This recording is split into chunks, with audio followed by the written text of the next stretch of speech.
começou a passar, você começou com o caso monofásico, tá? No contexto da mecatrônica, esses indicadores vão ser muito aplicados no controle ou nos equipamentos, nos conversores de energia elétrica que vão regular os motores. Tá? Então, a gente aqui tem uma sucessão, né, de etapas de conversão de energia, desde a fonte primária de potência, que pode ser a rede elétrica, uma aplicação industrial, ou uma bateria, né, no caso de uma aplicação embarcada. Né? E aí a gente tem uma sequência de etapas de conversão de energia e até chegar à carga do cliente, que precisa manipular, né, de maneira controlada. Uma das etapas de conversão de energia é a conversão de energia elétrica da fonte primária em energia elétrica no formato que a máquina elétrica precisa, que o motor precisa, para garantir o controle de torque. Tá? Nessa etapa de conversão de energia, tá, a gente vai ter o conversor de energia, né? Por exemplo, aqui em uma aplicação industrial. E muitas vezes a primeira estrutura, tá, que vai se apresentar conectada à fonte primária de potência vai ser um retificador. Tá? Então a gente vai pegar, retificar a tensão da rede, né, armazenar em buffer e depois colocar essa tensão armazenada, essa energia armazenada disponível ao inversor de frequência e ele vai aplicar, né, os sinais de tensão e corrente adequados para que se tenha controle de torque no motor. Ok? Então a gente está aqui com um dispositivo, a gente está tratando de um dispositivo que vem basicamente em todo o inversor de frequência industrial presente nas plantas mecatrônicas. De extrema relevância. Tem outros processos que também aplicam esse tipo de solução. Tá? Aqui eu particularizei a solução ao sistema mais aplicado em indústrias, né, que é o sistema à base de motor de indução. Mas tem soluções que são baseadas à máquina de corrente contínua. Tá? O sistema de tração, por exemplo, de trens, né, onde você coleta o positivo por cima do trem e o negativo pode voltar pelo trilho. Tá? Se olhar trem na Europa, por exemplo, é muito comum de ver isso. Tá? Você só vê ele com uma anteninha por alto, assim, coletando sinal, tensão, né, de um fio. Tá? Quanto ao segundo? Está no trilho. Aí você também tem que ter retificação ali para ele poder alimentar todo o sistema de tração. Tá? Tem processo que já é mais elétrico, hardcore, vamos dizer assim, tá? Que são sistemas de eletrodos, onde você quer separar metais. Tá? Então o pessoal tem dois eletrodos que são conectados na saída do retificador aqui, e eles ficam num banho. Tá? Aí você aplica uma diferença potencial muito alta, né? Essa diferença potencial cria um campo elétrico, tá? Onde você tem força sobre cargas elétricas presentes nesses metais, e você consegue separar metais dessa maneira. Tá? Como acontece, por exemplo, na companhia de metais, do grupo Votorantim. Tá? Então, são os contextos típicos, né, que a gente vê esse tipo de solução presente. Okay? Então, semana passada a gente viu, né, topologias, né, para conseguir, a partir de uma tensão alternada da rede, ter uma tensão contínua aqui. A gente, inclusive, acrescentou um capacitor para aumentar o valor médio dessa tensão contínua. Tá? Consequentemente, disponibilizar mais potência para a carga que a gente vai alimentar e, vindo as consequências todas, os impactos na rede, né? O que tem que acontecer com as chaves semicondutoras, que são os diodos, a corrente de terceira harmônica circula, né? Vai circular pelo neutro, e hoje a gente vai avançar, né? Conhecido o caso monofásico, a gente vai avançar o caso trifásico, né? Que vai ser o mais visto em contextos industriais. O caso monofásico é muito presente para esse tipo de equipamento residencial aqui. Se alimenta fase neutra. Né? A primeira interface dele também sempre é um retificadorzinho. Tá? Agora, para o caso industrial, a gente alimenta as cargas, né, tipicamente com 3 fases. Tá? Para quê? Porque você tenha fluxo de potência médio constante aqui para a carga. Okay? Bom, a estrutura básica dele, né, já considerando aqui a indutância da rede, aqui a gente está com uma abordagem um pouco mais rica em detalhes, né, do que é uma abordagem de eletrônica de sinais pura, tá? Porque a gente está considerando aqui os cabos da linha de transmissão e os transformadores presentes. Né? Então todos eles armazenam energia quando percorridos por corrente elétrica. A gente modela isso na elétrica através de um dispositivo chamado indutor. Então a gente está considerando o efeito dessas indutâncias aqui, né, presentes no sistema. Tá? Então, para fazer com que esse sistema opere, né, a gente precisa aqui de ter tensão contínua aqui na saída do retificador, que está entre esses dois pontos, né, o retificado, a partir de três tensões alternadas aqui, de mesma amplitude, mesma frequência, porém defasadas de 120 graus. Né? Bom, essa topologia aqui, ela vai atender esse propósito, tá? Por quê? Vamos redesenhar essa topologia da seguinte maneira. Essa maneira apresentada aqui. Então, eu vou pegar aqui, a gente está vendo 3 diodos aqui em cima, cujos catodos estão conectados ao mesmo ponto elétrico. Tá? A gente chama esse grupo aqui de grupo catodo comum. Então, a partir das tensões de alimentação das 3 fases aqui ABC, tá? A gente vai destacar esses 3 diodos aqui, né, conectados a um ponto comum, e a gente tem 3 diodos aqui embaixo, tá? Que tem os seus anodos conectados em comum. Tá? Então, você tem as fases ABC aqui, tá? E você vai ver os 3 anodos conectados em comum. Então, a gente se refere a essa estrutura, né, a cada um desses 2 grupos aqui, como grupo catodo comum e grupo anodo comum. Tá? Bom, como acontece a condução de corrente aqui? Quem conduz corrente e qual tensão se apresenta na saída do conversor? No grupo catodo comum, sempre vai conduzir um diodo somente, e o diodo que conduz é aquele que instantaneamente está conectado à tensão da rede, cuja tensão seja maior que essa. Tá? Por quê? Você pode provar isso até por eliminação, por absurdo. Tá? Exemplo, vamos dizer aqui que a tensão na fase A, tá, esteja maior, né, ou seja, a tensão que na fase A é conectada, a tensão que se aplica no anodo de D1, vamos dizer que essa tensão esteja maior que a tensão em D3. Se o D3, né, que é o que está conectado na fase B, estiver conduzindo, a queda de tensão dele é muito baixa, tipicamente 0,7 volts. Tá certo? Então ele vai botar basicamente o potencial aqui do anodo dele no catodo. Se a tensão aqui na fase A for maior que a da B, eu vou botar, o que está acontecendo? Eu vou botar o potencial da B aqui nesse ponto P e vou ter o potencial da A maior do que o da B, que está no ponto P aqui. Esse diodo fica diretamente polarizado e conduz. Ao conduzir, eu vou colocar o potencial da fase A, que a gente assumiu que seja o maior das 3 em um dado instante, aqui. E aí eu vou ter o D3 reversamente polarizado, então ele que sai de condução. Tá? Então, desses 3 diodos aqui em cima, vai conduzir aquele que estiver em um dado instante dentro, conectado à fase que apresenta maior tensão. Né? São 3 fases, né? Elas são simétricas, então 120 graus, ou 1/3 do tempo, a fase A apresenta maior tensão, o outro 1/3 do ciclo, a fase B apresenta maior tensão, e o outro 1/3 do ciclo, a fase C apresenta maior tensão. Tá? Vou deixar esses 3 sinais marcados aqui.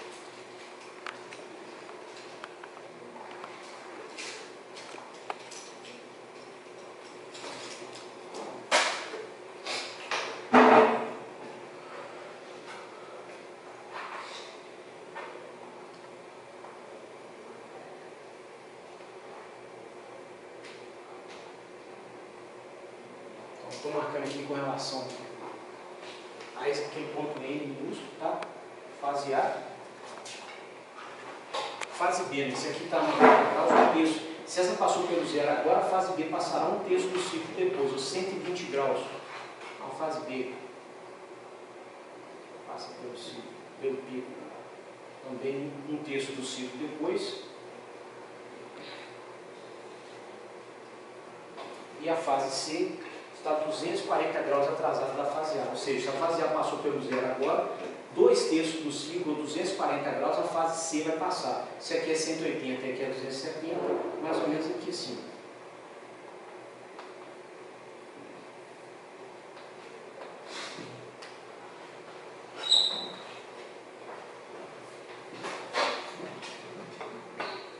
Então o que vai acontecer?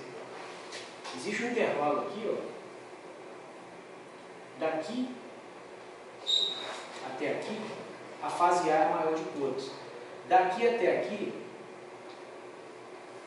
a fase B vai ser a maior de todas. E daqui até aqui, perdi esse carro, um pouquinho. vai ser a fase C. Então, a cada terço de ciclo, tá? Uma delas vai ser a maior de todas, né? Que vai ditar qual dos diodos que vai conduzir no grupo catódo comum. Tá? No grupo anôdo comum, que é o de baixo, vale a mesma análise. Só que aqui vai acontecer o seguinte: conduzirá o diodo que tiver aplicado ao seu catódo a menor tensão entre todas as três. Tá? Também a gente pode fazer uma análise por absurdo. Quer dizer, vamos dizer que aqui, ó, na fase C, você tem a menor tensão possível. Certo? Vamos dizer que o D6 esteja conduzindo aqui, que é o que está conectado na fase B. Se ele estiver conduzindo, o potencial da fase B vai aparecer nesse ponto N. A queda de tensão dele é quase zero. Tá? A gente falando aqui em 220, 440, 690 volts, 0,7 volts é nada. Então você vai botar o potencial da fase B aqui, né? O que vai acontecer? Se a fase C, por hipótese, for a mais negativa, eu estou com um potencial nesse ponto, tá? Menor do que desse. O diodo D2 entra em condução. Ao entrar em condução, ele bota o potencial mais negativo da fase C aqui, e o que faz com que esse diodo de baixo esteja reversamente polarizado. Esse potencial aqui no anodo fica menor do que o da fase B. Ele para de conduzir.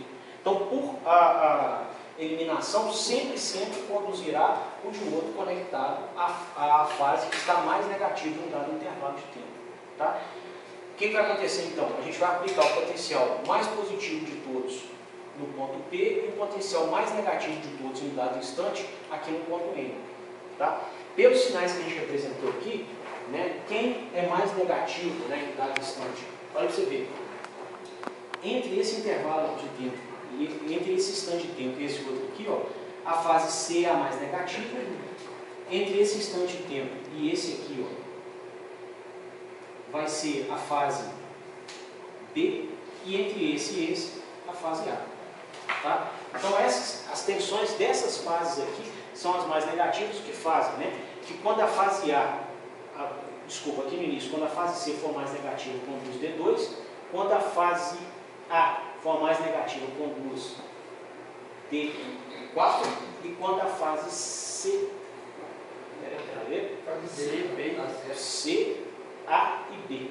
Então, a fase C é D2, a fase B é D4 e a fase D, D6. Tá? Então, são os diodos que conduzem, né, daquele grupo catódo comum nesse intervalo de tempo aqui. Okay? O jeito mais comum de a gente ver essa estrutura desenhada aqui é desse jeito aqui. Tá? Agora, um jeito mais fácil de entender como se dá o mecanismo de condução é dessa maneira. Tá? E aí, se a gente incorpora, né, confunde as duas análises, né, nós teremos aqui na saída do retificador, né, sempre a tensão de linha que apresente um maior valor em dado instante. Tá? Ou seja, até agora a gente estava falando que será aplicada ao ponto P a maior tensão fase neutro de todas. E no ponto N, tá, a menor tensão fase neutra. Então você tem uma tensão fase neutra aqui, por exemplo, de A para neutro. E daqui aplica, por exemplo, em um dado instante, a tensão de V para neutro nesse ponto. O que você tem aqui entre esse ponto e esse? Qual que é a diferença de potencial aqui? Seria VAN menos VBN. O que é isso? VAB. A tensão entre o ponto P e o ponto N, que é a saída do retificador, nessa análise que eu fiz, seria o VAN menos o VBN. Né? Isso aqui é uma diferença de potencial entre dois pontos. A diferença de potencial é sempre, é bom não falar, uma diferença. Então, VA menos VN menos VB menos VN. Né? Vai dar o quê? A diferença de potencial entre A e B. Ou seja, sempre você vai ter, ou mais facilmente dizendo, você está conduzindo aqui P1 com D6, fase A seja mais positivo e AB mais negativo, vai aparecer VAB aqui na saída. Tá? Então sempre aparece a tensão de linha cujo valor é o maior possível em dado instante. Professor, Eu? no caso do motor trifásico, é ligado às três fases do motor. Quando você faz com esse retificador aí, você está ligando só dois pontos só? Não, porque aqui é o seguinte, ó, você tem dois pontos e tem estágios posteriores. Então, depois aqui dessa saída, vem aqui um capacitor, né, que serve como filtro e serve para levar o valor médio retificado, um inversor e daí as três fases do motor. Entendeu? Nós estamos só no primeiro estágio.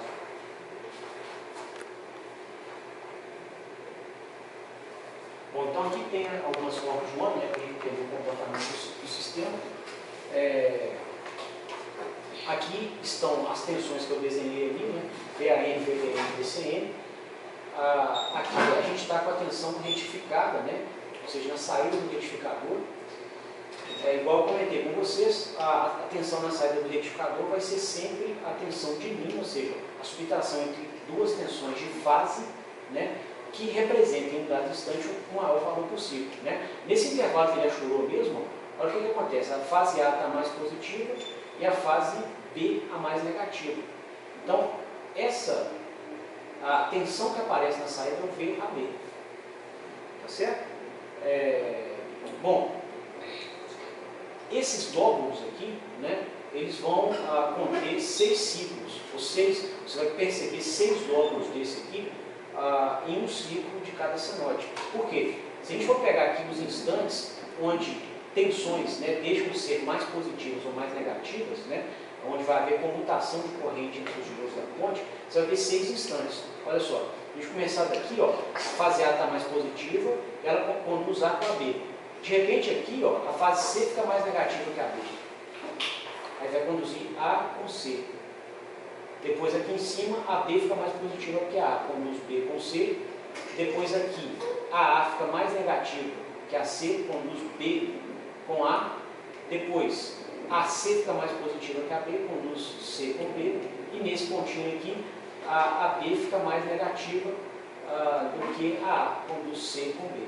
Tá? Então a gente conta aqui, ó, em um ciclo da fase A, que corresponde a um ciclo de operação também das demais fases, 1, 2, 3, 4, 5, 6 pontos, e aí tudo se repete aqui.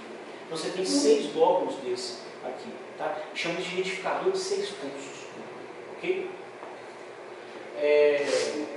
E vocês observem aqui, né, que sempre conduzindo as tensões de linha que estão com os maiores valores possíveis, né, você sempre vai ter um pico elevado aqui, ó, tá? O que é bom, que aumenta a sua capacidade de transferência de potência para a carga. Você tem mais tensão disponível, tá, para ser aplicada a sua carga. Um outro comentário, né, é quanto à duração da condução dos diodos. Né? Você observa aqui, ó, que enquanto a fase A é a mais positiva, nesse 1/3 de ciclo que eu estou mostrando, o diodo D1, que é um diodo do grupo catódico comum, eu vou fazer esse desenho, está ligado ali na fase A, conduz junto. Tá? Deixa eu fazer um desenho para a gente pensar com um desenho no sinal.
Ponto neutro, né? Aqui a gente tem VAN,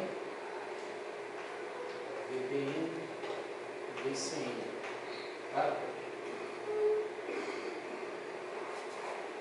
Tem um nome esses diodos, nós vamos entender, né, a nomenclatura tipo que é dada para eles. Essa nomenclatura aqui, ó, D1, D2, D2, D3, né, D3, D4, ela sugere a sequência de condução desses diodos. Se as tensões da rede tiverem sequência positiva, né? A fase A passando pelo B primeiro, depois a B e depois a C. Tá? Então o que vai acontecer aqui? Enquanto a tensão da fase A for mais positiva, ela está aplicada no grupo catódico comum ao D1. Então o D1 conduz. Né? E essa condução dura, pela nossa análise lá no plano do quadro, um terço de ciclo, que é o mesmo que está mostrado aqui. Certo? Vai chegar aqui um instante que a fase A não é nem a mais positiva porque aqui a fase B é mais positiva, e também não é a mais negativa, porque a C é mais negativa. O que acontece com ela? Não conduz. Então, nesse intervalo que ela não é nem a mais positiva nem a mais negativa, não há condução na fase A. Tá? Até chegar esse instante, a tensão da fase A é mais negativa. Aí, o diodo do grupo anônico comum, recebendo essa tensão mais negativa, tá? Passa a aplicar o potencial da fase A aqui embaixo. Você tem condução para o D4, que é o que está mostrado aqui. E ele vai ser o mais negativo, um terço do ciclo, que é os 120 graus. Tá? Isso já mostra uma oportunidade interessante, por quê? Tá? Se cada diodo está conduzindo só um terço do ciclo, ele só produz calor também um terço do ciclo. Então você pode ter, por exemplo, uma ponte retificadora de 300 amperes implementados com diodos especificados em 100. Tá? Se olhar, for comprar os diodos para compor a ponte, né, em contexto industrial, muitas vezes você compra o diodo pronto, você compra o retificador pronto, o inversor pronto. Tá? Agora, se você quiser compor a solução na sua empresa, você quer ter uma empresa de inovação, quer fazer uma solução mecatrônica, tá? Você vai comprar o que precisa, justinho, né? E não justifica nessa linha de análise você comprar aqui, né, para um retificador, por exemplo, que drena aqui 300 amperes, um diodo que seja também especificado em 300, uma vez que ele só conduz um terço do ciclo.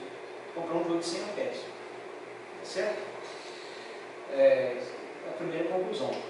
Comentei com vocês aqui, né, caso a gente tenha uma sequência de fases aqui, positiva, uma sequência positiva é o seguinte, a A passa pelo pico, depois a B, depois a C. Tá? Se isso acontecer, a sequência de condução na ponte, ela está marcada por esses números. Então, primeiro conduz D1 e D2, depois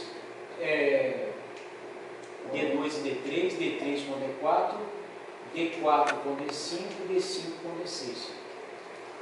Né? Que vão ser e aí a gente vai perceber corrente, né, nos diodos de uma dada fase dessa maneira aqui. Né? Na fase A, o grupo catódo comum tem o D1, o anôdo comum tem o D4. Para a fase B, né, você tem o D6 e o D3, e para a fase C você tem o D5 e o D2. Okay? Então esse é o padrão de condução aqui, nesse equipamento. Tá? Uma coisa interessante, né, que a gente tinha destacado na aula passada, quando a gente tinha um retificador de meia onda, tá, o que acontecia? A sua estrutura só tinha esses dois terminais de alimentação com 4 diodos. Então metade do ciclo conduziam esses dois, na outra metade conduziam os dois. Vocês lembram? Então dava uma onda quadrada aqui, que durava metade do ciclo. Ou seja, por fase, né, você tinha aqui metade do ciclo corrente presente em um sentido, e na outra metade do ciclo corrente presente em outro. Então a corrente da rede enxergada era uma onda quadrada. Né? Essa onda quadrada, é o primeiro exemplo que o professor de GDO usa conosco para ensinar transformada de Fourier. Né? Qual que é o conteúdo harmônico de uma onda quadrada dessa? Né? Ou seja, essa onda quadrada é formada por cossenoides que têm diferentes frequências, diferentes amplitudes e diferentes defasamentos angulares. E as frequências são múltiplos da fundamental. Tá? Sendo que no caso da onda quadrada, a amplitude de cada uma das cossenoides é inversamente proporcional à frequência dela. Então o quinto harmônico tem um quinto da amplitude da fundamental, o sétimo harmônico tem um sétimo e assim por diante. E no caso do retificador monofásico, a gente tinha terceiro harmônico presente. Tá? Terceiro harmônico ele tem uma peculiaridade interessante porque ele é idêntico nas 3 fases. Tá? Você sabe por quê? Né, quando você calcula harmônicos, né, você está descrevendo o sinal como uma soma de cossenoides. Então, uma cossenoide, por exemplo, um enésimo harmônico, tá, na fase A, vai ser o quê? A amplitude dele, né, esse cosseno de n vezes, onde esse H, que é a ordem do harmônico, vezes 2πft. Tá? Na fase B, né, você tem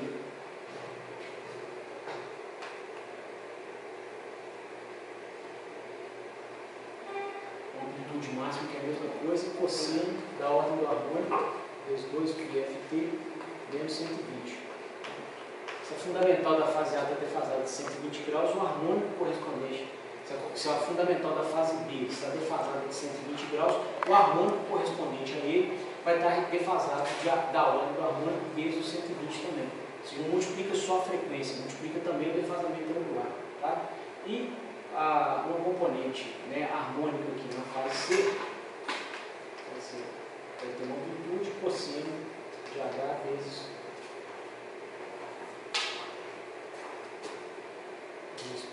menos 240 graus. Tá? Se a gente tiver um terceiro harmônico, né, esse H aqui é 3. Tá? O que vai acontecer aqui? Se você multiplicar na fase A, você vai ter 6 πft, na fase B, 6 πft menos 360. Então, o cosseno de alguma coisa menos 360 é o cosseno da própria coisa. Tá? E para a fase C, você vai ter 3 vezes 240, menos 240, que é o quê? Menos 720. Então, esse sinal aqui, o I de terceiro harmônico, né, dessa análise que a gente está fazendo aqui, ó, o I de terceiro harmônico, tá, da fase A, B e C são idênticos. Instantâneo, valor instantâneo deles. Tá? É a mesma senoide, tem defasamento de 120 graus. Você vai pegar as três, elas vão estar idênticas em fase uma com a outra.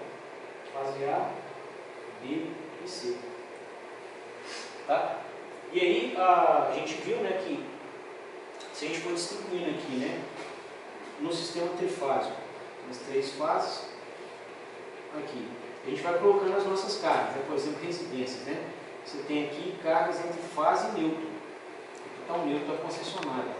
Na fase B, ó, você vai ligar outra residência, por exemplo, né, entre fase B e neutro. Na fase C, você vai ligar outra residência, entre fase C e neutro. O que vai acontecer? Ou então, você vai ter um retificador. Você vai ter retificadores aqui, em cada uma dessas residências, ou seja, micro-ondas, televisores, computadores, aparelhos de DVD, aparelhos de som. Então, todos esses retificadores aqui, eles vão injetar um sinal quadrado na rede, tá? Que tem terceiro harmônico presente. O que vai acontecer? Na hora de chegar nesse nó aqui, tendo o ponto de neutro, que a CMIC disponibiliza o ponto de neutro, tá? Para a gente poder ligar, como eles são idênticos, eles não se anulam. Somou os três aqui e eles vão circular pelo condutor de neutro. Tá? Com a inserção brutal de retificadores na rede, tá certo? Antigamente você não tinha tantos equipamentos com retificadores, tanta eletrônica dentro de casa. Tá? Então, com essa inserção brutal, começou a ter problema aqui de sobreaquecimento no condutor de neutro. Tá? Antes o pessoal fazia o condutor de neutro com 20% da bitola dos condutores de fase, né? Porque ele não passava quase corrente nenhuma. Hoje já é feito com a mesma bitola dos condutores de fase, porque senão ia começar a pegar fogo enquanto tem instalação. Tá? Isso com os retificadores monofásicos, né? E essa análise aqui eu estou pressupondo que a gente botou um retificador, vários retificadores monofásicos por casa, tá? Entre fase e neutro. Agora aqui a gente está com ele trifásico, como é o caso da instalação industrial. Aí, você não tem mais, como os diodos não conduzem metade do ciclo, tá? Você não tem mais o terceiro harmônico. Tá? Esse intervalo de tempo aqui, em que os diodos não conduzem, né? Diferente do caso monofásico, você vai ver que para terceiro harmônico o resultado está zero. Tá? Então, esse problema também não é. O problema de terceiro harmônico não é presente nesse tipo de contexto. Tá? Agora, ainda assim, você injeta harmônicos de amplitude elevada na rede. Tá? Quinto, sétimo harmônico. E, como nós conversamos semana passada, né, você vai circular nas impedâncias da rede aqui. Vai provocar o quê? Queda de tensão nessas impedâncias. Aí os vizinhos desse retificador aqui vão perceber essa queda de tensão. Eles não podem não gostar. Tá? Isso é uma área chamada de qualidade de energia. Okay? Além disso, a CEMIG cobra multa. Porque se você colocar esse conteúdo harmônico aqui na rede dela, você prejudica a qualidade da tensão que ela entrega para os vizinhos aqui. Então, um dos elementos que compõem o fator de potência é a taxa de distorção harmônica. Tá? Então, você tem empresas grandes, com retificadores muito grandes, Tá? Precisa-se de filtros de harmônicos para você não pagar muito. Tá? E os retificadores se injetam mesmo, assim, harmônico pesado na rede.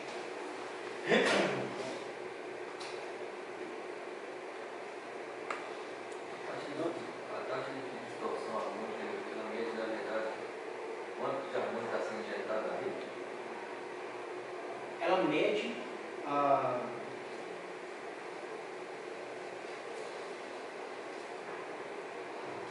qual o percentual do conteúdo espectral total frente ao conteúdo da fundamental. Então ela pega o Rodrigo, faz assim, ó. Se não me engano a formulação, tá? Depois eu vou olhar forte. Ela pega a amplitude da fundamental e divide pela raiz da soma dos quadrados das amplitudes dos harmônicos.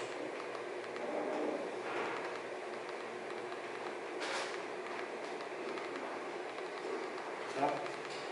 Qual que é o ideal? Que a distorção harmônica seja 1. Deixa eu conferir a fórmula dela. É nessa ideia, mas eu estou sem. Não estou lembrando ela de cabeça. Eu te falo amanhã. Mas a ideia é o quê? É que você tem distorção harmônica muito baixa. Ou seja, o seu conteúdo espectral aqui, né, a amplitude das demais harmônicas aqui somadas, seja basicamente zero. Só tem a fundamental na rede. Tá?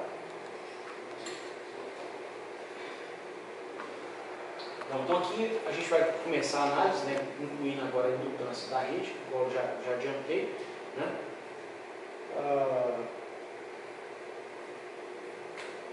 O primeiro efeito interessante aqui é o efeito de comutação. Tá? Ou seja, aqui ó, nesse instante de tempo, a fase C era mais positiva e de repente a fase A ficou mais positiva. Né? O que a gente viu? Nesse instante, né, a corrente da carga que antes passava pela fase C, ela vai começar a passar pela fase A. Só que a gente viu na análise de semicondutores, tá, que essa comutação, né, ela não é instantânea. Então a gente tem uma carga aqui que está drenando corrente, né, e essa carga, por exemplo, se a gente tiver, aqui eu apaguei o inversor, mas aqui você tem um capacitor, um inversor que são chaves também, um motor. Né? O motor são indutâncias muito grandes para compor os eletroímãs. O motor opera como fonte de corrente. Então, aqui na saída do retificador, nós veremos a carga que está por lá de cá como sendo uma fonte de corrente. Tá? Porque o motor não aceita interrupção instantânea da corrente em seus terminais. Ele opera como fonte de corrente. Os indutores operam assim. Tá? Qualquer armazenador de energia é desse jeito. Né? Uma mola não aceita variação instantânea da sua posição. Uma massa não aceita variação instantânea nem da sua velocidade, nem da sua orientação, da sua posição no campo gravitacional. Tá? Um capacitor não aceita variação instantânea da sua tensão, ou seja, são grandezas correlatas ao armazenamento de energia. Você não varia a energia de ninguém instantaneamente. Então, a gente está com essa abstração, né, que a gente vê esse coisa aqui de fonte corrente, que remete a isso. Já a carga que vai estar conectada aqui para frente pode ter uma indutância muito alta, como é o caso de motores.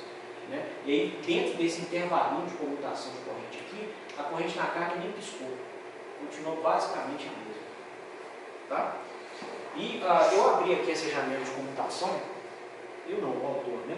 Então esse intervalo de tempo está aberto aqui, e a gente está mostrando, né, o seguinte: para uma corrente de carga constante, essa corrente de carga antes era alimentada pela fase C, e ela vai ter que passar a ser alimentada pela fase A. Então existe aqui uma transferência da corrente desse diodo 5 para o diodo 1. Né? Isso não é instantâneo. O que a gente viu na parte física de semicondutores? Você tem, né, durante a comutação, que extrair portadores de carga minoritários, né, das junções do diodo para que ele ganhe capacidade de bloqueio. Isso não é instantâneo. Tá? Existe uma dinâmica para você poder extrair para esses portadores serem combinados. Tá? Então a corrente na fase C, que era o diodo que estava conduzindo, ela começa a decrescer e a fase A começa a assumir a corrente que a carga está pedindo. Tá certo? A soma das duas nesse intervalo dá a corrente de carga, tá? Que a carga está drenando por ser uma indutância elevada. Né? Vai ter um dado instante de tempo aqui, pessoal, que a tensão da fase A está muito próxima da C. Então, dentro desse loop aqui, o que vai acontecer? você tem tensão nula na entrada e você tem aqui um decaimento de corrente, um L, que vai caracterizar uma tensão nesse indutor, né? Ou seja, aqui na fase A, ó, a corrente está subindo, você tem derivada da corrente com o tempo. Você tem uma tensão aqui, que é LT e DT, e na fase C a corrente está caindo. Então, nesse indutor aqui, tá? Você vai ter outra tensão. O que vai acontecer? Você não tem mais aqui nesse ponto P a tensão da rede. Tá? Por quê? A tensão entre essas duas fases do diodo que está contando está zero. Se botou zero, a diferença de potencial entre essas duas fases está zero. As duas tensões estão iguais, na fase A e na fase C. Tá? Então você vai ter nesse ponto aqui somente a queda de tensão desse indutor ou nesse, que não precisa necessariamente ser igual à tensão de nenhuma das fases. Então você passa a ter um afundamento de tensão aqui, ó, durante o instante de comutação. Isso é chamado de NOT, dá um NOT de tensão. Isso é menos pronunciado em retificadores monofásicos, mas em retificadores trifásicos é mais destacado. Tá? Isso pode ser um problema para dispositivos, que nós vamos ver a partir da aula que vem, que são os retificadores controlados. Por quê? Os retificadores controlados, eles esperam, eles medem esses instantes onde uma tensão fica maior que a outra para calcular um ângulo de disparo. Tá? A partir do momento que você distorce essa tensão aqui, você dificulta a identificação do ponto onde ele começa a contar o ângulo para poder fazer o disparo. Tá? Então tem carro que não gosta muito disso aqui. Okay? Bom, se a gente então colocar aqui um capacitor na saída, tá? O capacitor se comporta como fonte de tensão. Tá? Você pode ver isso até pela sua relação de tensão e corrente. Né? Então, um capacitor, a relação de tensão e corrente é essa aqui. Ó.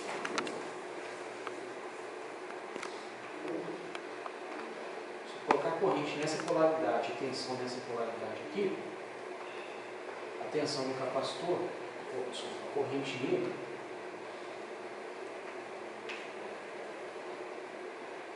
é proporcional à derivada da tensão. Então, se você tentar, para você variar a tensão abruptamente, o integral, tá? Você precisa de um impulso de corrente, né, de amplitude infinita. Não existe fonte disponível para isso. Então, não tem como você variar a tensão do capacitor instantaneamente.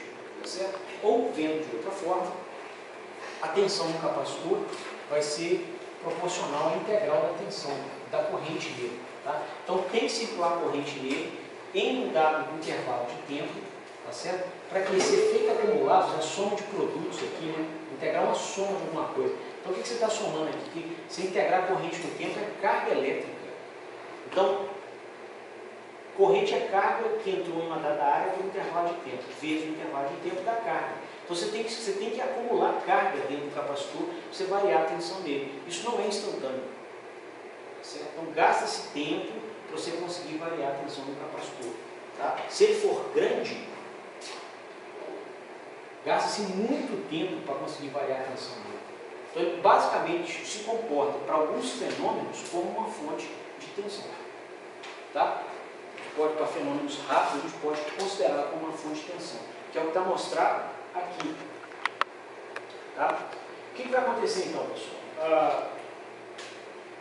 Quando a gente tiver, né, quando a gente aplicar a tensão de linha, né, vamos dizer aqui em dado distante a fase A é mais positiva e a B é mais negativa. Então vai chegar aqui, ó, na saída do retificador, VAB, tá? Uma vez que os diodos vão ter queda de tensão quase nula. Tá? Você vai aplicar esse potencial aqui ao capacitor, né? E o capacitor ele vai te ajudar a filtrar o valor desses símbolos aqui. Né? Por quê? As variações abruptas de tensão não são admitidas por ele. Tá? Então ele vai aqui armazenar, você vai ver no capacitor aqui o valor médio da tensão da rede, tá? E essas parcelas pulsantes vão ser consumidas, né, através desses indutores. Okay? Então, para as cargas, né, em especial os inversores de frequência, que são conectados aqui depois do capacitor, você ter uma tensão contínua é muito bom. Tá? Por quê? o microprocessador que vai calcular as tensões que serão impostas ao motor, né, ele vai levar em conta o valor da tensão que está nesse capacitor aqui. Ele vai calcular o tempo de condução dos IGBTs das chaves para impor o sinal de PWM. Se essa tensão for pulsante, tá, você tem que variar aqui o tempo o tempo de condução, né, dessas chaves de acordo com o instante de tempo que se tem. Ou seja, se você precisar de aplicar no dado instante 1000 volts no motor e o pico da tensão no barramento CC está aqui, e em outro instante você tem que aplicar 1000 volts também e o pico da tensão, o valor do barramento CC está aqui, você tem que ter ângulos de condução diferentes nos IGBTs. Isso cria uma dificuldade grande, tá, para o sistema microprocessado para calcular o valor de tempo de condução das chaves. Okay? Então, essa filtragem aqui ela é adequada para o propósito final que nós vamos ter, que é acionar máquinas de corrente alternada, por exemplo, tá, a partir de conversores de energia. Tá? Bom, um outro comentário aqui é do padrão da corrente que vai na rede. Tá? Então, a gente está vendo a tensão e a corrente que serão observadas aqui na rede para a fase A. Tá? Enquanto a fase A for mais positiva, né, então você vai ter dois intervalos, vai ter 120 graus onde isso ocorre, né? E uma primeira metade, a fase A mais positiva, a B é mais negativa, na outra metade a mais positiva e a C mais negativa. Tá? Então você vai ver aqui, né, inicialmente uma corrente circulando na fase A, vai passar pelo diodo, vir aqui, né, no capacitor de carga e voltar aqui pela fase B. Tá? Você vai ter esse padrão aqui. O comportamento dele a gente analisou na aula de semana passada e a mesma abordagem aqui. Né? Ou seja, quando a tensão na fase A for maior do que a tensão média aqui no capacitor, né, você vai ter condição de ter condução nesses diodos aqui, nos dois. Né? Sendo que a tensão nesse diodo aqui vai ficar positiva, nesse indutor fica positiva e nesse de baixo fica negativa. Então, o DI/dt desse indutor é positivo. Cresce corrente na fase A e na fase B ela decresce, ou seja, ela está voltando. Tá? A mesma coisa vai acontecer quando a condução se der entre A e C. A condução se circula entre A e C aqui. Tendo condição de haver condução de corrente, né, você vai ter aqui a diferença de potencial, né, VAC entre a tensão do capacitor, aqui aplicada entre esses dois indutores. Essa aqui positiva e essa aqui negativa. Tensão positiva no indutor, né, tensão no indutor é LDI/dt. Se a tensão está positiva, o DI/dt está positivo. Corrente cresce. Tá? A tensão negativa no indutor, DI/dt negativo. Corrente decresce. Seria a hora que você teria, ou seja, a corrente num dado instante indo pela fase A, voltando aqui pela C para a rede. Tá? Então seria esse padrão de corrente aqui. Se a impedância for alta, tá, para uma dada diferença de potencial, o DI/dt é mais baixinho.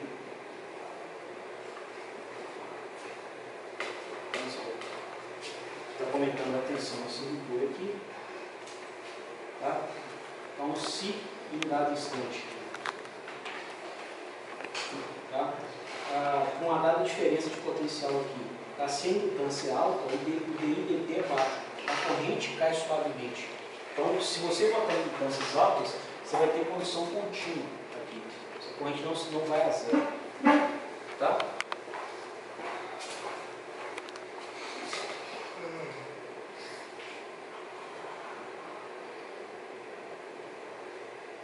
Bom, como nós comentamos, né, agora há pouco sobre distorção harmônica, né, e fator de potência, essa distorção harmônica é bem mais bem melhor do que o retificador monofásico, o fator de potência quase unitário, tá? Nesse tipo de solução, que é positivo, tá? Você está rejeitando muitas aqui. Tá? Com fator de potência bom. Tá? Próximo. Esse aqui tem muita coisa interessante. Aqui são as formas de onda que eu comentei com vocês agora há pouco, né? Com indutores altos, né, você tem condução de corrente o tempo inteiro. Tá? e você vai ter na saída da carga aqui, com um capacitor, né, um valor filtrado dessas tensões aqui de pico, um valor médio delas aqui disponível para carga. Tá? Então, se você não usasse esse capacitor, você poderia ter valores bem mais baixos aqui.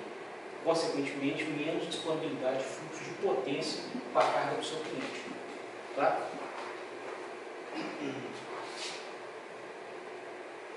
E a parte de retificadores não controlados que eu queria apresentar é essa. Tá?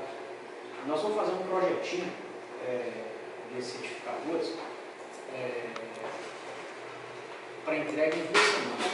Tá? Nós vamos fazer um projeto quase completo, tá? Olhando inclusive preço e opções de outros de alguns fabricantes. Okay? Eu vou mandar um roteiro para vocês até amanhã, tá? Para a gente começar a instalar. Tá? Vocês entenderam o recado? Tá claro? Então, eu vou começar um assunto aqui hoje também, que são os tiristores. Tá? A gente começar a falar alguma coisa de retificadores controlados. Esse trabalho já tem a lista dos componentes?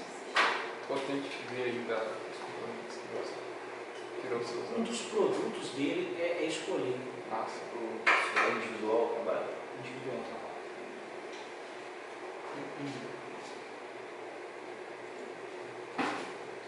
Então, eu queria falar com vocês aqui também sobre tiristores.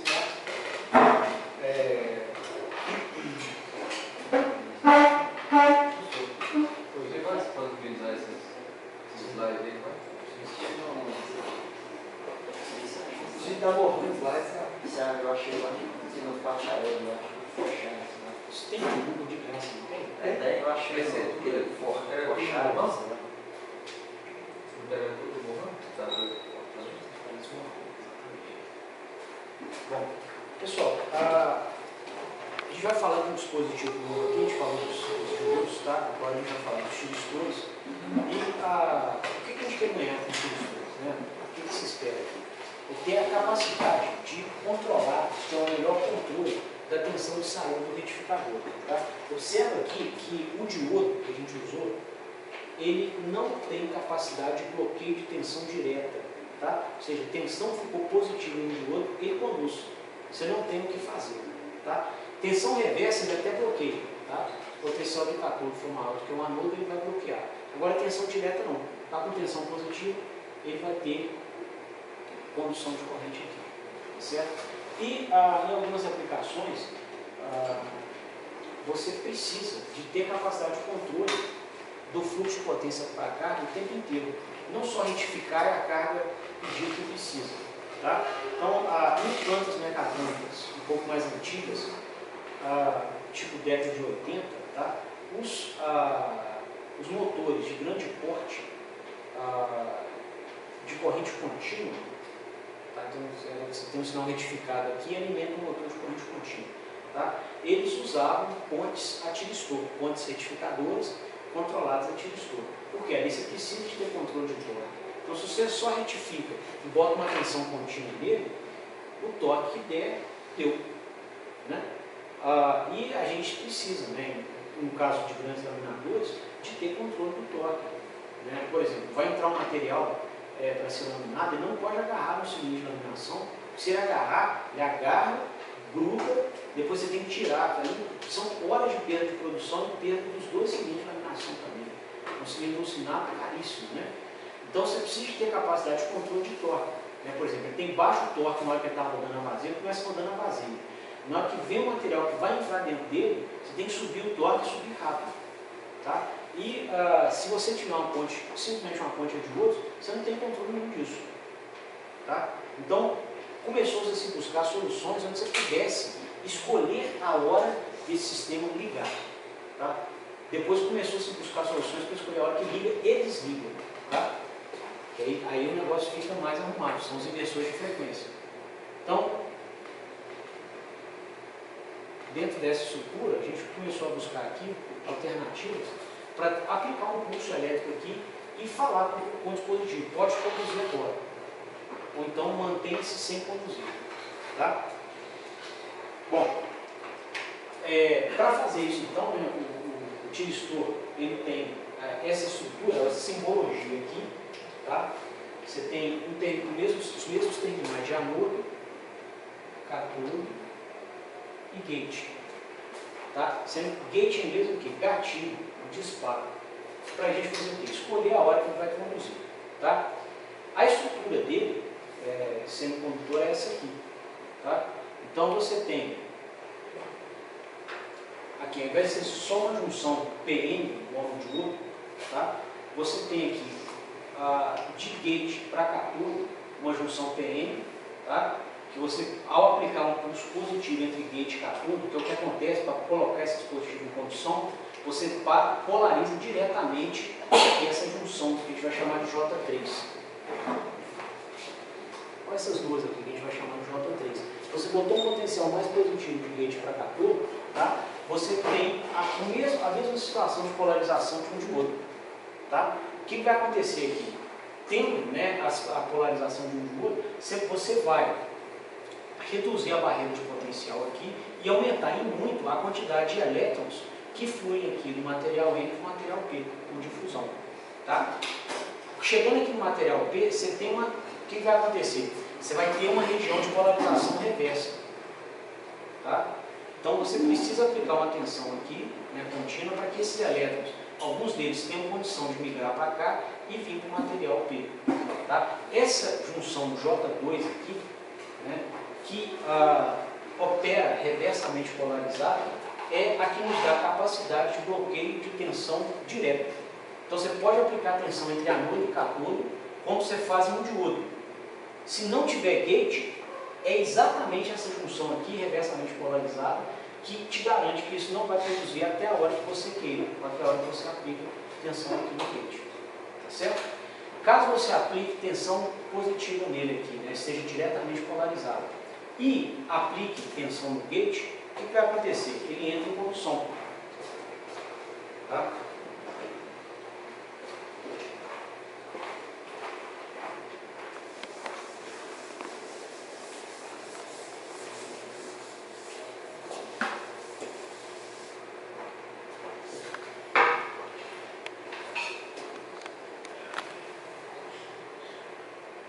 Então, em termos de diagrama energético, né, de energia é como se a gente tivesse um anodo, material T,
Bom, então aqui pessoal, se você, eu estou com uma banda de energia, tá?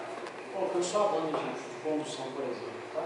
Então quando você aplica o potencial mais positivo de gate para cátodo, né, o que acontece com a banda de energia?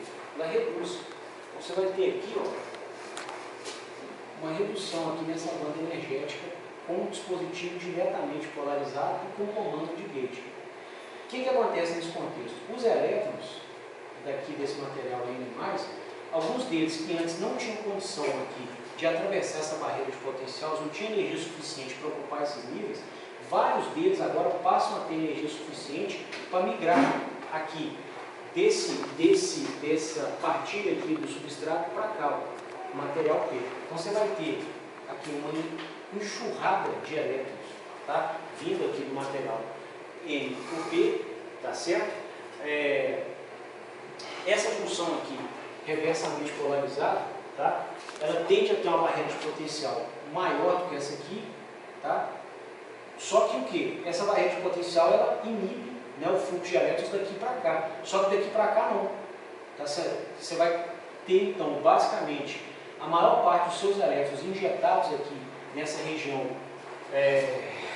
de depressão aqui, sendo transportados, né, por difusão do lado de cá. Né? E aqui, essa junção está diretamente polarizada, o potencial dela está pequenininho, você vai conseguir tirar eles aqui do outro lado.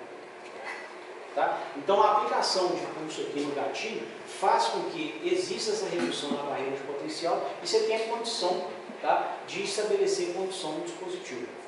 Ok? Durante esse processo de condução, pessoal, é adequado, tá, que a corrente se distribua aqui entre o anodo, entre o catódo e o gate de maneira mais uniforme possível. Só um detalhe construtivo dele, tá? Se você pegar o dispositivo, ele vai ser um cilindrinho, tá?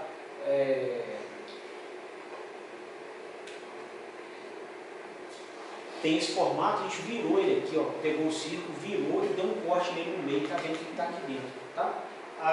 Aqui, ó, o gate, que é esse terminal, a gente tenta difundir ele, tá certo? Para dentro aqui do catódo, tá? Para que a corrente, né, que vai ser injetada de gate para catódo, os portadores que vão ser injetados aqui,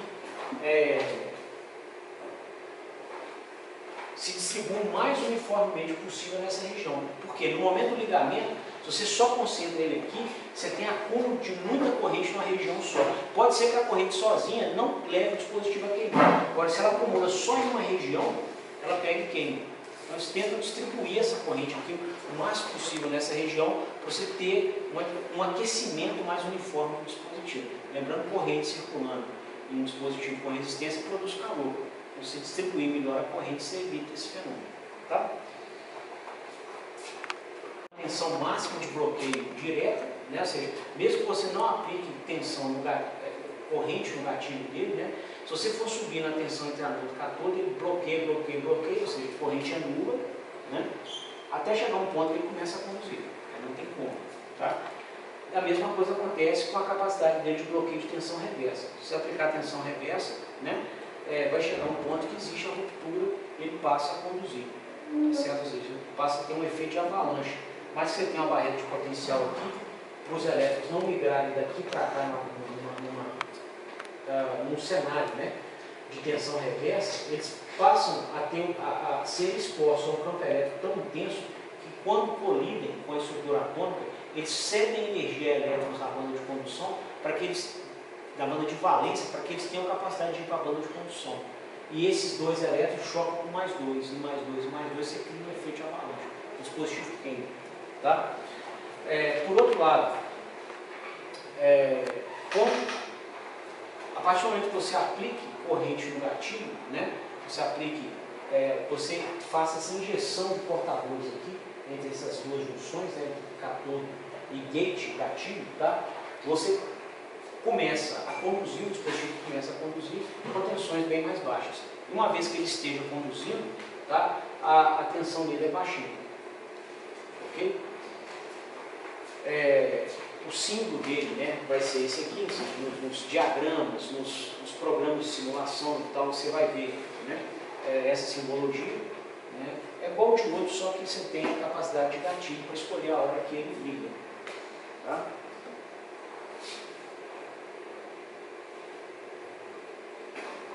Bom, uma maneira de avaliar, de estudar aqui o tiristor é associá-lo a dois transistores. Observe que aqui, ó, aqui embaixo, né, você tem um transistor NPN e em cima você tem um transistor PNP, tá? Sendo que a base de um deles é o coletor do outro. O gatilho de um é o coletor do outro, certo? Então aqui, se a gente fosse mapear as junções, né, ou mostrar esses transistores, o transistor PNP seria esse aqui, tá certo? O coletor dele aqui seria o gatilho. O coletor do primeiro é o gatilho do de baixo, tá?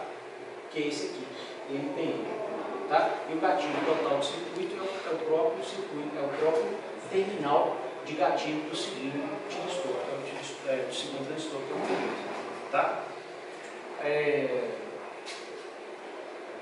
Bom, para que exista gatilhamento aqui no transistor de baixo, o transistor de cima tem que começar a conduzir, né? Que é o que se procede, né?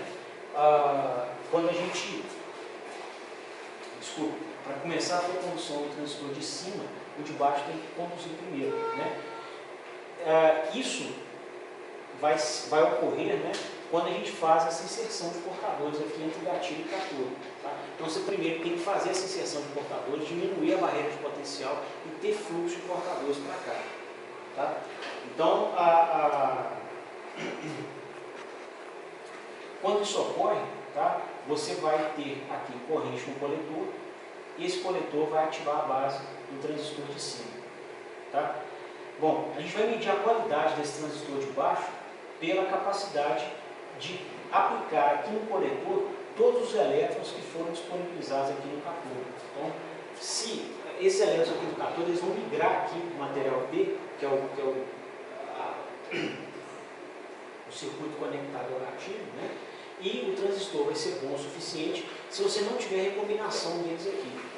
Então, a ideia é que o máximo possível desses elétrons consigam migrar para o material híbrido lá de cá, certo? Agora, pelas aplicações típicas desse dispositivo, tá, ele é pensado para aplicações de potência muito alta, mas você precisa de eficiência muito alta também. Tá? Então, o tempo de vida dos elétrons aqui é alto, eles não se recombinam muito aqui, tá certo? Além disso, essa junção aqui é longa, tá? Então você tem aqui, com a junção muito longa, um tempo muito grande para que esses elétrons consigam inundar essa região e se estabelecer o regime permanente. Então esse transistor aqui é um transistor ruim, tá? Um transistor que nem todos os elétrons que você vai colocar aqui do catódo, né, ou do emissor equivalente, vão chegar no seu coletor. Certo? O transistor de cima é um transistor ok. Essa região dele aqui é curtinha, tá? Então você vai ter, né? Ou seja, os elétrons atravessando, ou lacunas atravessando uma região onde eles não são portadores majoritários, tá? Eles tendem a se extinguir. Foi aquele mecanismo de recombinação que a gente viu. Tá? Então se você monta uma região curtinha, a chance dele conseguir atravessar essa região é muito maior. Tá? Aí você tem aqui um estabelecimento de condução de corrente mais rápido. Tá? Então a gente costuma avaliar, né, esses dispositivos como sendo dois transistores. Você aplica o gatilho, um deles conduz, gasta-se um tempo, você passa a ter corrente aqui no coletor dele, o coletor dele gatilha aqui a base do próximo transistor. Aí pega e estabelece condução. Tá? São duas etapas.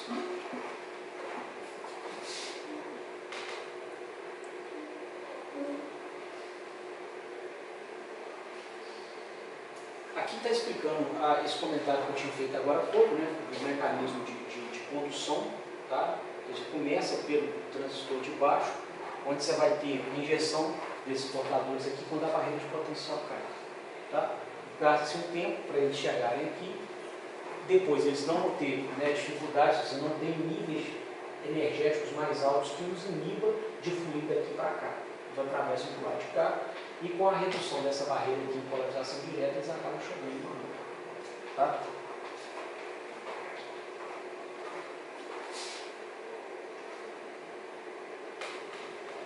Característica muito interessante dele aqui é o seguinte: você não consegue desligá-lo. Você liga, mas você não consegue comandar a hora de desligar. Tá? Então o que acontece aqui?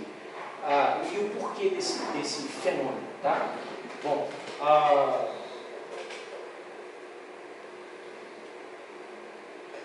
se você observar aqui, você tem um dispositivo grande, tá? Esse é pensado em aplicações de muita potência. Então ele é um dispositivo grande, tá? A área é muito grande. E se você tentar aplicar uma tensão aqui no gatilho mais negativo do que do catódo, para conduzir, o que a gente faz? Tensão do catódo, tensão de gate mais positivo que a do catódo. Igual um transistor, tá? Um transistor NPN. Aqui é a mesma coisa, você botou essa tensão mais positiva que ele entra em condução. Vamos dizer que a gente queira agora tirar de condução. Né? É o nosso sonho dourado, né? Regular o fluxo de potência para a minha carga para ter controle de torque. Então, bota a tensão aqui mais negativa no gatilho que no catódo, por algum elemento para poder tentar tirá-lo de condução. Tá? Bom, na hora que você fizer isso, tá certo? Essa tensão aqui vai fazer com que circule corrente, tá? Além da corrente de potência que já está fluindo pelo dispositivo, você vai ter corrente conduzida do catódo para o gatilho, nesse sentido aqui. Você vai criar uma diferença potencial com essa orientação aqui. Tá? Então você tem ainda, né, um potencial aqui no gatilho, mais um material E, tá? Porque nessa região mais negativo do que o potencial no material B nessa região aqui. Então o dispositivo acaba ficando com algumas regiões diretamente polarizadas. Ao invés de você ter a corrente uniformemente distribuída, ela se concentra nessa região que está uniformemente polarizada e você ainda assim não consegue desligar. Tá? O único jeito de desligar esse dispositivo é o quê? Ter essa corrente aqui de potência passando pelo zero. Aí sim, você tira essa região aqui, essa região inteira de polarização direta. Tá? Não adianta. Até tentou-se, tá, no final da década de 70 e início de 80, criar circuitos para desligar um tiristor. Tá? Mas os circuitos eram caros, enormes, tá? Isso é muito difícil de fazer, por uma dificuldade construtiva dele. Né? Onde, por um lado, você precisa dessa área grande para ter poucas perdas de condução. Tá? Isso aqui é aplicado as aplicações mais exigentes em eficiência de todas usam tiristor. Tá? Então você pega, por exemplo, a transmissão entre a geração e a primeira subestação de Itaipu, por exemplo, tá? Ela é feita, né, em DC. Então você primeiro retifica, transmite até São Paulo, se não me engano, não sei qual cidade, depois inverte de novo para injetar na rede. Tá? Você falando em 100 megawatts de potência que você vai transmitir, um conversor de 99% de eficiência é bom, não, tá? Porque 1% de perda de potência em 100 megawatts é 1 megawatt. Ninguém dá conta de dissipar isso com o calor, vai queimar o conversor inteiro. Tá? Então a gente está falando em coisa que precisa de 99,9% de eficiência. Aí nessas aplicações, o tiristor é imbatível. Tá? Só que para conseguir essa eficiência toda, você precisa de baixa resistência. Tá? Então você precisa de muita área. E aí, com muita área, você tem dimensões muito grandes aqui. Se você tentar desligá-lo, né, em dimensões muito grandes, você passa a ter diferença de potencial aqui muito grande também. Parte da junção continua diretamente polarizada. Então não adianta, aqui não vai passar corrente, mas passa tudo pelo lado de cá. Tá? Então você tem um problema aí. Quer dizer, para as aplicações onde ele é pensado, onde ele mais ajuda, tá? Você precisa dele grande, só aquele grande de nível de desligar. Então o pessoal desistiu, já que não dá, tá? Eles criaram um negócio chamado GTO, Gate Turn Off Tiristor. Tá? Esse sim, esse funciona e a evolução dele hoje é o IGCT. Se vocês já tiveram o prazer de ver as conversões da BB, eles são baseados no IGCT, que é um tiristor que vem com circuito de gatilho, tá? Exatamente para vencer esse problema aqui. Tá? Qual que é o jeito que ele desliga? A corrente dele tem que passar por zero, a corrente de potência, não adianta dar pulso aqui. A corrente aqui tem que inverter. Tá? Porque aí você começa a recuperar, a remover os portadores minoritários das junções ali e crescer a barreira de potencial todinha aqui nessa região. Aí para de ter corrente. Tá? Você escolhe a hora que liga, você não consegue escolher a hora que você desliga.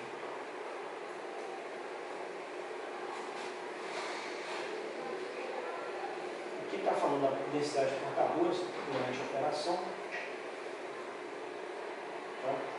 E aqui a gente vai comentar um pouquinho do comportamento dele no ligamento. Tá? Então, o primeiro comentário aqui é o seguinte, pessoal. Quando você aplica, né, a corrente de gatilho, vamos dizer o seguinte, a gente queira conduzir aqui o utilizador da fase A, tá? E aplique a corrente no gatilho da fase A. Entendeu? Pode começar a conduzir, ok? Bom, existe um tempo, tá, inicial onde você tem um estabelecimento, né, de cargas migrando da região do católico para a região de gate. Tá? Nesse intervalo de tempo, tá, você ainda não tem aqui condução estabelecida na segunda parte, no segundo transistor do tiristor. Né? Então, nesse primeiro momento aqui, apesar de a gente ter comandado o gatilho, né, no dispositivo, não tem corrente, ele não conduz. Tá? Onde você está tendo um estabelecimento desses portadores. A partir do momento que eles migraram para o segundo transistor ali, tá? Você vai ter a subida da corrente aqui, tá certo? Bom, o tiristor não limita essa corrente tem que subir com limitação por uma indutância externa, tá? Então, um comentário, você não liga, não aplica tiristor sem indutores externos, é mandatório ter indutor externo, porque quem vai limitar a taxa de subida dessa corrente aqui são esses indutores, tá? E se nada for feito, né, se a taxa de subida dessa corrente for muito alta aqui, ele vai queimar. Tá? Ele vai queimar porque essas correntes elas vão se concentrar em algumas regiões do dispositivo, né, com uma maior densidade do que em outras. Então você vai ter toda a corrente passando num lugar só, o dispositivo queima. Tá? A partir do momento que você vai estabelecendo corrente, a tensão dele vai caindo, né, até ele se tornar ou se comportar como uma chave fechada. Tá?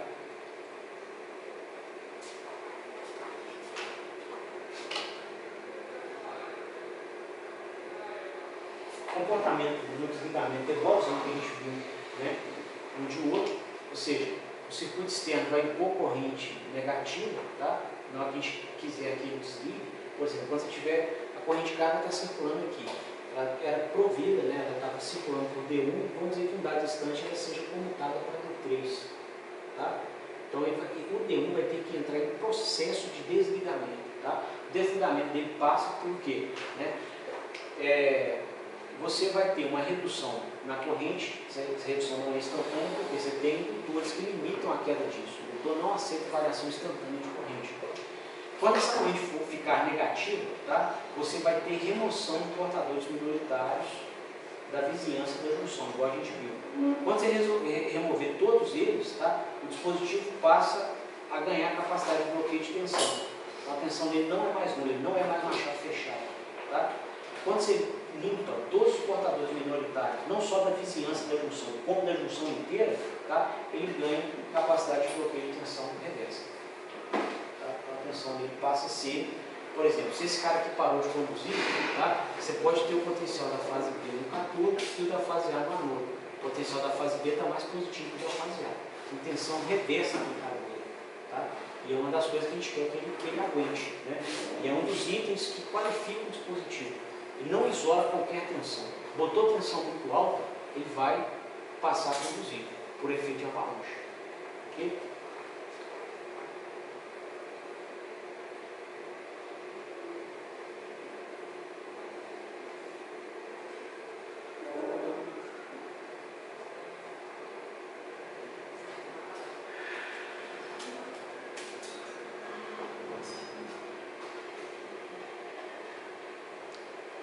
Então aqui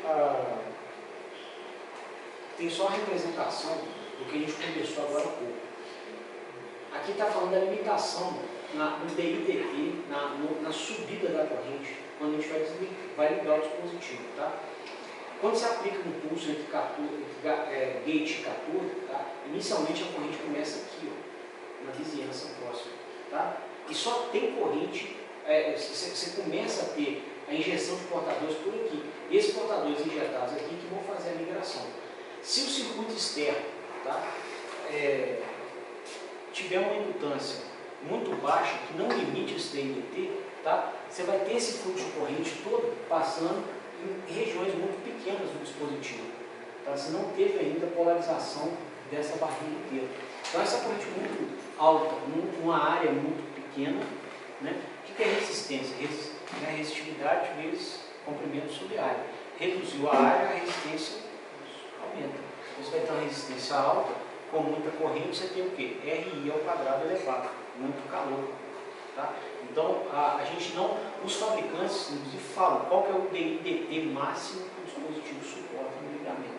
A gente compra, né? Conhecendo o circuito onde ele vai ser aplicado, a gente projeta, por vezes o fabricante até fala qual é o indutor, numa aplicação tipo, tem que ser colocado para limitar o DIDT para ele não queimar.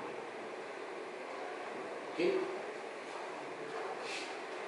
Nesse projeto, vocês vão ter, acho que para muitos aqui vai ser uma primeira apresentação da datasheet de componente.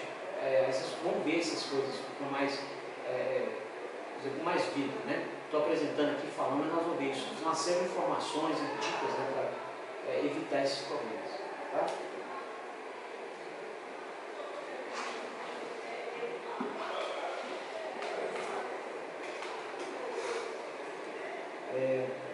Um outro ponto, tá, que pode ter consequências catastróficas, tá, é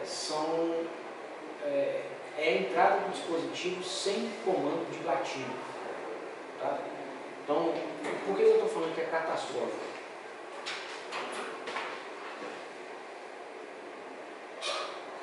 Vou dizer que em um dado intervalo de tempo você esteja aqui com D3 e D4 conduzindo corrente aqui para cá. Tá? Você colocou corrente aqui, tem a nossa carga do lado de cá, a corrente voltou para cá. Então está entre a fase C e a fase A. Tá? Se o diodo D1 aqui começa a conduzir, você aplica um curto-circuito entre A e C. Certo? Bom, então existem contextos, né, onde você não dá gatilho, você está tudo direitinho, você não gatilha o dispositivo e o danado entra em condução e bate um curto aqui na sua fonte. Certo? Por que acontece isso? Né? Esse é um outro parâmetro que a gente tem que ter cuidado aqui. Né? Por reaplicação de tensão direta. Tá? Ou seja, se a taxa, tá, se ele está bloqueando aqui tensão, okay? E você promove uma variação de tensão muito brusca nos seus terminais, tá? Às vezes pela computação de algum elemento que está aqui do lado, mesmo sem gatilho, você aplica uma tensão que sobe muito bruscamente os seus terminais, você vai observar a injeção de muita corrente aqui entre essas duas junções aqui que estão reversamente polarizadas. Tá? Por que eu estou falando isso?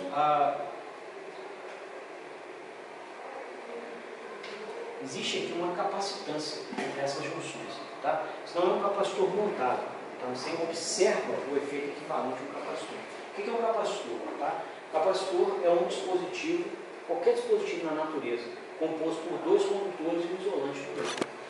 Isso é um capacitor. Tá? Então aqui, ó, se o dispositivo, tá, não tem gatilho, você está com essa barreira de potencial alta aqui. Tá? Como ocorreria em um isolante? Tá? O isolante ele tem uma barreira de potencial alta ele impõe uma barreira de potencial alta entre regiões aqui quaisquer para não deixar ter fluxo de corrente. Tá certo? Aqui, nessa região e aqui nessa, tá? Você pode ter sim um comportamento de um condutor. Tá? O que vai acontecer então? Se você entre esse ponto e esse impuser um sinal de com DVDT muito elevado,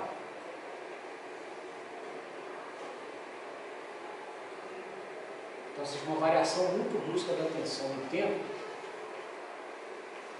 o que vai acontecer? Você vai ter aqui corrente capacitiva. corrente do capacitor é o valor da capacitância vezes dV/dt. Tá? Então, se por algum motivo aqui, tá? Por exemplo, você estava com condução no D3 e começa a conduzir o D5. Tá? Esse cara aqui, o D1, não está conduzindo, ele tem nos seus terminais o potencial das fases que estão em condução aqui. Ó, tá? Você vai botar a fase B ou a C. Tá? Então você pode ter aqui uma subida muito brusca de tensão, um dV/dt muito alto. Tá? Isso pode produzir aqui um acúmulo de cargas, tá? Chegar a cargas positivas ou lacunas de um lado e elétrons de outro em grande quantidade. Tá? E com energia, né, suficiente para entrar aqui em condução. Tá? Ou seja, corrente capacitiva, pessoal, ela ocorre, né, por elétrons que chegam de um lado e lacunas que vão embora de outro. Né? Você tem elétrons chegando de um lado e de outro, e a taxa que eles vêm vão aumentam se você tiver uma fonte aqui que imponha uma derivada de tensão muito alta, uma tensão cuja taxa seja muito alta, a taxa de variação. Então, se você colocar uma tensão contínua aqui nesse capacitor, você não vê corrente. A partir do momento que você começa a ter tensão alternada, você começa a ter elétron chegando de um lado e elétron indo embora de outro, que é a mesma coisa que você ter lacuna chegando. Você tem elétron chegando e elétron indo embora. Eles não recombinam. Tá? A tensão fica negativa e eles invertem. Se você começa a aumentar a frequência da tensão, a quantidade de elétrons aqui que vai chegar em cada lado da placa aumenta proporcionalmente com a taxa de variação da tensão. Tá certo? Então, se você aplicar, né, o capacitor se comporta desse jeito, tá? E todo mundo que estiver aqui em volta, né, os elementos que vão estar aqui em volta, vão perceber aqui essa corrente circulando. Tá? Então, aqui, ó, nessa barreira de potencial, né, do semicondutor, e aí até o nome nos remete, nos ajuda a ter uma abordagem filosófica disso, semicondutor. Ora ele conduz, ora ele bloqueia. Então, aqui, ó, nessa abordagem, ele está em condição de bloqueio, ou seja, o capacitor, desculpa, é o capacitor, como se fosse um isolante aqui, com dois condutores. Aplicou variação de tensão elevada, tá? Você passa a ter corrente grande, com muito elétron chegando aqui, de um lado, muito elétron saindo do outro. Tá? O que vai acontecer? Né? Dessa avalanche de elétrons, alguns deles podem migrar para cá. E aí desembolar o mecanismo de condução de corrente. Tá? E aí, se ele começa a conduzir, você não tem como parar mais. Tá? Que aí, por difusão, os elétrons vão passar para cá e mais elétrons virão. Né? E se ele começar a conduzir, por exemplo, no contexto desse aqui, você vai bater no circuito entre duas fases. Tá? Então, o fabricante, né, te exige também a aplicação de um capacitor aqui em paralelo entre a anôde e cátodo para não deixar a tensão aqui subir muito bruscamente. Então, além de ter um indutor em série para não deixar a corrente subir bruscamente, você tem que ter um capacitor em paralelo também. Tá? Esse capacitor aqui, moçada, é o capacitor de junção, ele é uma representação da capacitância. Não é esse que você liga, o fabricante exige, até porque você não tem acesso a esses dois pontos. Você tem acesso a esses três terminais por fora. Então você liga essa capacitância por aqui. Tá? Ele também avisa em datasheet o valor dela. Tá?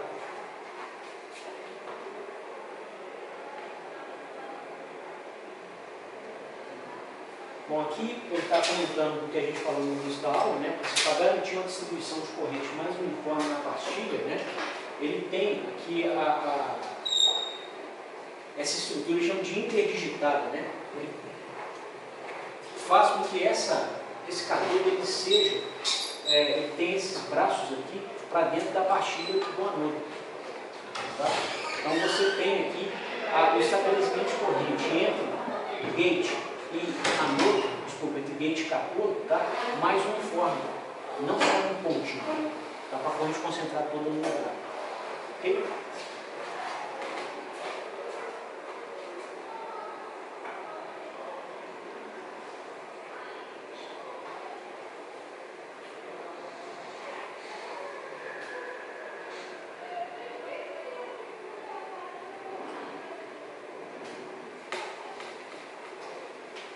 Da mesma forma, né, a gente falou de uma proposta, né, para limitar o BNDT, que são esse gate aqui, né, interdigitado, tá, uma maior área de contato com o anôde, ele também melhora aqui o problema de ligamento indesejado com alto DVT, tá? Fazendo ilhas aqui de caturno, tá? E curto-circuitando essas ilhas. Tá? Então, qual que é a ideia? Aumentar a capacitância do circuito. Você tem mais material condutor em contato aqui. Ó. Tá? Se aumenta a capacitância, ao aumentar a capacitância, você vai inibir, né, DVs, DTs elevados aqui dentro. Então, você vai se comportar mais como uma fonte de tensão. Então, não vai permitir que você tenha variações bruscas de tensão nos seus terminais. Tá? Isso já é uma solução de montagem. O cara monta por dentro e você não vê. Tá? Só a gente tem um parâmetro aqui do dispositivo.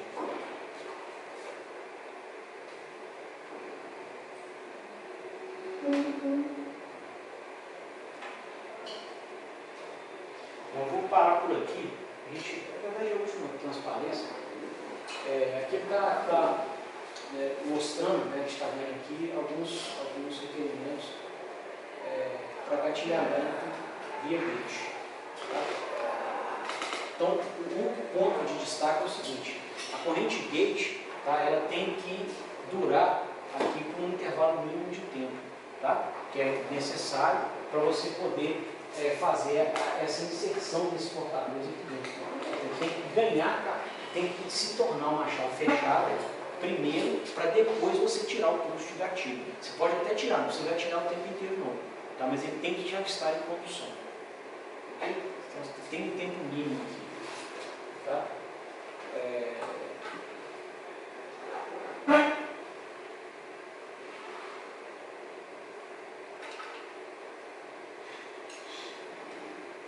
O circuito de gatilho, né? No caso do tiristor aqui. Esses dois pontos aqui você vai aplicar entre o gatilho e o católico. Tá? Isso vai limitar a corrente de gatilho também, que tem uma resistência. Você tem uma corrente alta demais. Tá? Um ponto que é desagradável nisso aqui, tá, é o seguinte: você vai ter que tratar aqui no seu circuito de gatilho com os potenciais do circuito de potência. Tá? Ou seja, você precisa de ter uma estrutura aqui microprocessada, uma coisa mais delicada para poder escolher a ordem de gatilho aqui.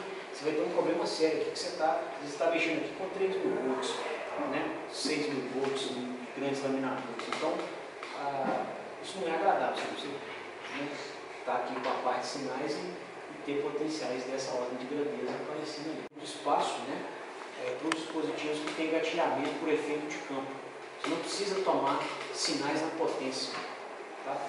Você tem isolação, né, são os sistemas MOS, tá? Onde você metal, o óxido semicondutor, o óxido é isolante. Então, entre o circuito de gatilho e o semicondutor que vai receber o pulso, tem um isolante no meio. Tá? Você não botar esses potenciais elevados do seu circuito de potência no seu circuito de controle. É o que o GBT faz, por exemplo. Tá? Bom, último comentário, fechando aqui, vocês vão ver muito tiristor, tá, nas nossas aplicações mecatrônicas em soft starter. Tá? Soft starter é usado só para partidor suave. Tá? Não disponibiliza controle de torque. A ideia dela é só o quê? Reduzir a corrente que o motor vai drenar da rede durante a partida. Para que, se o motor for grande demais, o motor que vai estar ligado aqui, ele não produz uma queda de tensão exagerada na rede que perturbe os vizinhos. Tá? Perturbar os vizinhos significa o quê? Você reduz a tensão que o seu vizinho está tendo aqui. Se o seu vizinho for um motor, ele vai perder capacidade de torque. Tá? Então, às vezes você está com uma correia subindo com toneladas de material, aquilo para. Tá? Isso é problemático. Ou se você tiver um eletrolimo, for um outro vizinho aqui, tá, com peças pesadíssimas e içadas, a força de atração aqui, de peças cai com o quadrado da tensão. Então, se você tiver um fundamento de tensão grande aqui, você vai perder peça, efetivamente. Tá? Tem, às vezes, o seu circuito, que é vizinho aqui, tem uma proteção contra subtensão. Tá? Comum de ter essa proteção também em aplicações que tem torque controlado. Então, se a tensão com o fundamento forte demais, você desliga aqui o seu vizinho. Tá? Além de desligar, na hora que a tensão volta, quando a partida dele acaba, o motor do vizinho entra em regime de partida de novo. Tá? Uma vez eu olhei consultoria que a EGEL ia fazer, o pessoal da elétrica. Eu fui lá só avaliar com eles, tá? O cara estava perdendo 5.000 litros de chope artesanal em eventos desses. Você tinha, Tiradentes ficava cheio, o cara, né, observava na rede elétrica um aumento violento na quantidade de cargas, tinha fundamento de tensão. Aí o motorzinho que resfriava o chope dele, que era um motorzinho, uma postinha de... não dava um cavalo no motor, ou era um cavalo, não sei, tá?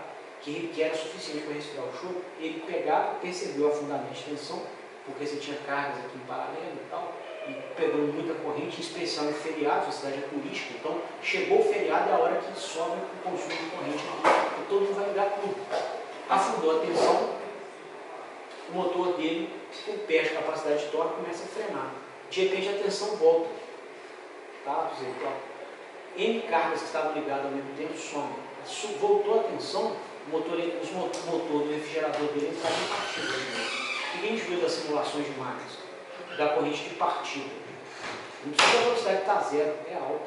Então não precisa da velocidade estar zero para a corrente ser alta. A velocidade baixou, inclusive a gente vê a corrente alta desde zero até quase a velocidade síncrona. Aí que ela cai. Então a velocidade dele baixava, a corrente subia, né? Na hora que acabava o fundamento de tensão, e ele ganhava velocidade de novo. Aí vinha outro fundamento, a velocidade baixava, na hora que a tensão voltava, a corrente subia de novo, mais calor produzido. Então, dando picos de partida no motor do carro, coitado. E ele chegava, isso aí é quinta-feira à noite, tem chope lá à vontade. Congelado, chope não pode chocar, né? Não pode esquentar chope. Né? Aí chegava lá segunda-feira e estava tudo chocado. Estava por conta dessas coisas. Ou seja, motores ou cargas que perdem muita corrente, elas incomodam mesmo, sabe? E aí a soft starter vai a tiristores, ela é baseada em tiristores, ajuda muito nisso. Bom, vocês têm alguma pergunta? Vocês entenderam?